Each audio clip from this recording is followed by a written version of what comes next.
અને આ તરફ લોકોના કરોડો રૂપિયા ચાવ કરી જનાર બીઝેડ ગ્રુપ કે જેના પર પણ હવે ગાળ્યો કસાયો છે, એક બાદ એક તેમના પર પણ કાર્યવાહી કરવામાં આવી રહી છે। આ તમામની વચ્ચે સાબરકાંઠાના બીઝેડ ગ્રુપ મામલે શિક્ષણ વિભાગ દ્વારા પણ કાર્યવાહી હાથ ધરવામાં આવી।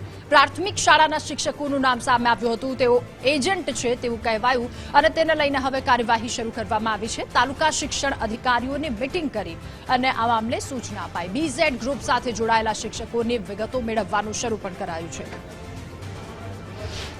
माननीय डीपीओ साहेब श्री द्वारा तमाम तालुका प्राथमिक शिक्षणाधिकारीओने मीटिंग करीने जाण करवामां आवी छे के आवा शिक्षको जो जोडायेला होय तो तेमनो यादी अने तपास ऊभी करवामां आवे अने जो एवुं साबित थशे तो तेमनी सामे शिस्त विषयक पगलां पण लेवामां आवशे। घणा वर्षोथी केम्प आ मोटो केम्पस जोईने व्यवस्था अने 1500 થી 2000 शिक्षको ज्यारे ए केम्पमां आववाना होय तो व्यवस्था जळवाई रहे एना माटे आवुं मोटुं केम्पस पसंद करता होय छे अने आ वखते पण पसंद करे।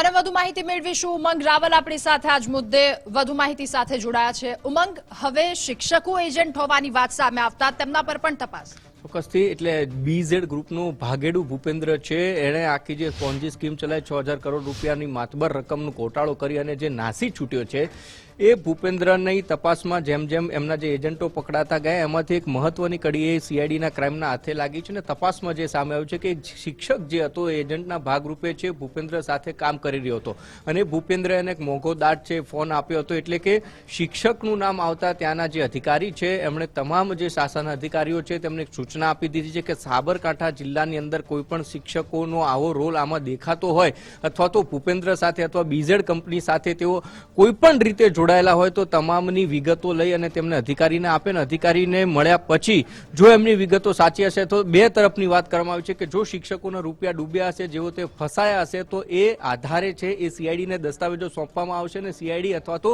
પોલીસ જે છે સાબરકાંઠા પોલીસ છે તેમને હેલ્પફુલ થશે, એટલે કે મદદરૂપ થશે। પરંતુ આથી વિશેષ જો શિક્ષકોનો રોલ એઝ અ એજન્ટ હશે કે તેના સહકારકર્તા તરીકેનો હશે તો એમના ઉપર પણ કાયદાકીય કાર્યવાહી થવાની વાત સામે આવી રહી છે।